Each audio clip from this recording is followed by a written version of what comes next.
पूर्व भिडियो देखिकी तो आपण मैंने जानी सारी कि आम पुरी आसीचु आ नुआ वर्ष आम शुभ आरंभ जगह पाखर करूँ बोली आम 3 जन पुरी पलि आसलु दीर्घ 1 वर्ष पर प्लान करी लास्ट फाइनाली सक्सेस है। तो आम 3 जन बाहरी जाइलु जगह को दर्शन करने एपटे 2टा सत्र हो जाइथिला। तो आम जानी नथिलु कि एते लोक भिड़ हो बोली आउ जाइकी तो एतकी लंबा लाइन देखला परे आम भाभी नथिलु कि जगह को दर्शन करके आसी पारबु। दीर्घ 7 घंटा पर अपेक्षा पर जगह को दर्शन करके फाइनाली आम मंदिर बाहरी जाइलु।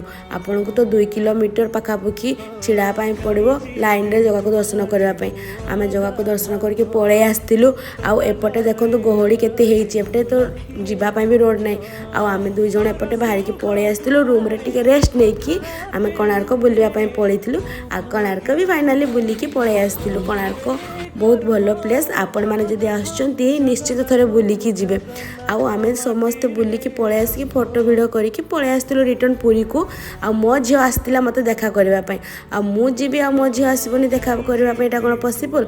आज पे ब्लॉग टी एतिकी रहिली देखा मोर आ गोटे नेक्स्ट ब्लॉग रे बाय।